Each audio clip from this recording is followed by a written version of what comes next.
¿Cómo te llamo? ¿Cómo está la cosa? What's your name? Ever. Huh? Ever.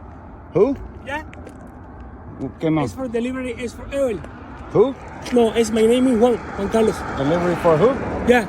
Name. ¿Cómo te llamo de lo? Es Ever. Ever. Ever. Ya. Ever? One second. Mi no sabe. One second. Come on. Go ahead.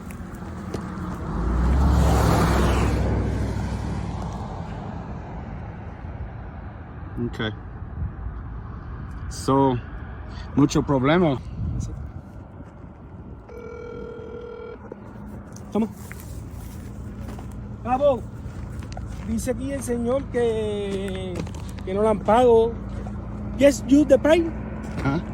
Es you es.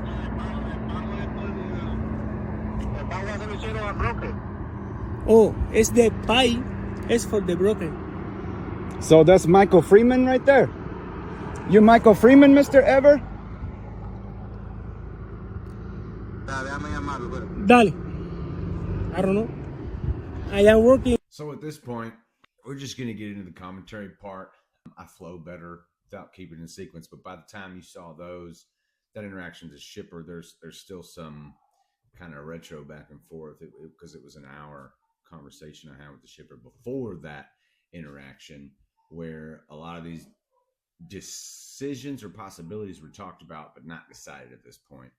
They knew they didn't want me to deliver it before we ever arrived there. I knew I wasn't going to unless I could verify and get a picture of Mr. Michael Freeman and a picture of his identification to prove he was who he said he was. So all of us knew this wasn't going to go down by the time you saw this video. But with all the owners and the brokers talking, they knew they needed me to dump it. They were already in a pickle. They're fighting with having to compensate me for the delivery time, plus maybe some detention, plus they already know the normal deal.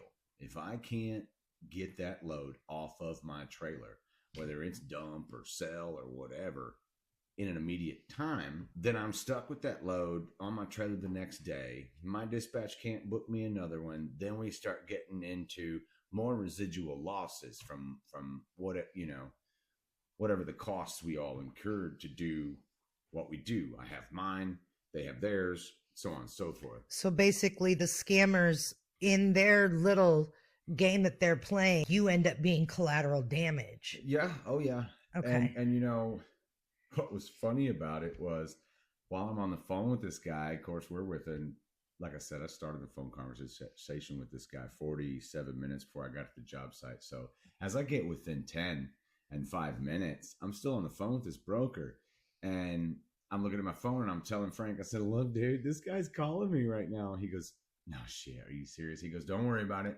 You don't have to answer that guy. You don't have to respond to him. Nothing. He goes, we're all going to play the game. I said, let me get this interaction recorded and I'll call you back. But they were leaning on me to, what do I want to do? And I said, well, this $5,000 in product on my trailer sounds really stupid to dump. Not only did I not know how I would do that, a marketplace sale would take time. Is that in Midland? Is that in DFW? How does that all work out? They didn't know, but they were looking at me to, here's what we've decided. Don't deliver it. What do you want to do? I said, I need some time to process this. I said, I got that interaction. I'm literally on this weird, like I've been on county roads, but this was some weird thing I'd never seen. I said, let me just get to a safe place. Let me take a breather. Let me process all this and figure out what I'm going to be able to do and what I'm not going to be able to do. I really thought I was getting that load off at 5:30. I'd park somewhere close, go to sleep that night, and wait and see what happened, get a load the next day. So I go to the nearest truck stop, take my breather. That's when I called a couple guys, figure out if I could sell it, right? Did I need to put it on marketplace there in Midland right then and there?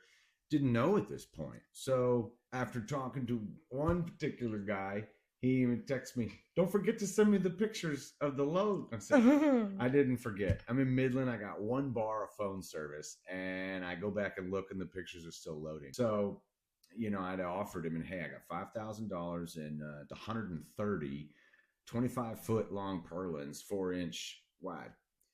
And he was interested. So I grabbed me a bite to eat. I'm still at the same time juggling, calling back my wife to clarify her this isn't a scam from the top down. The broker's legit. This guy screwed them. Here's what I'm dealing with. I mean, I'm talking just, it was the wildest ride I'd ever been in. And You try being the wife on the other side of the phone, hearing about it. some of these guys talk about stay comfortable being uncomfortable. And I was like, well, I didn't think I was that guy, but look what I just did. Holy crap.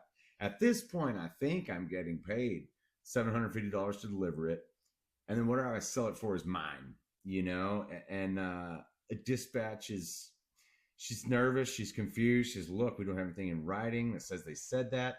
I said, you're right. And I was trying to find the button to record the call, and I couldn't find it while I was on the phone with the guy. You know, it was just talking absolute chaos. And so at that point, I decided I'm going to head back home. I had a semi-verbal deal to have it sold.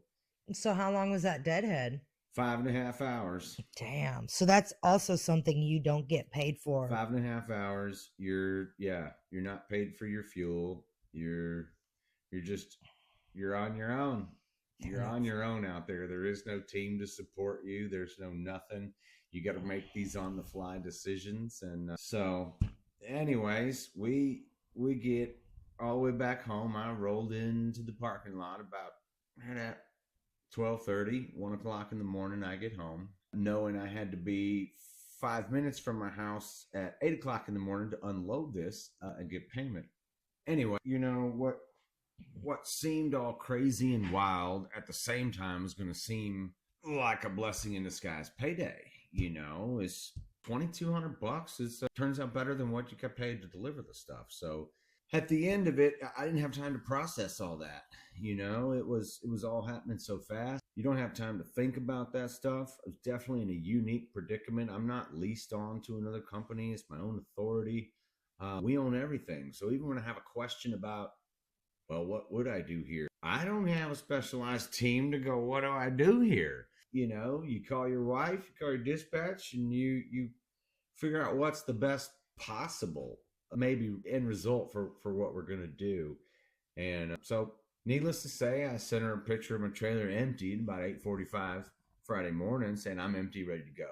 Because my hope was to still be able to get booked on a load. Either A, run a short Friday load, or my favorite part is find a shipper or a load that you can pick up Friday and it don't deliver till Monday, and it don't matter where it's at in the country. We can make it to the East Coast, West Coast, North, wherever by the time Monday rolls around.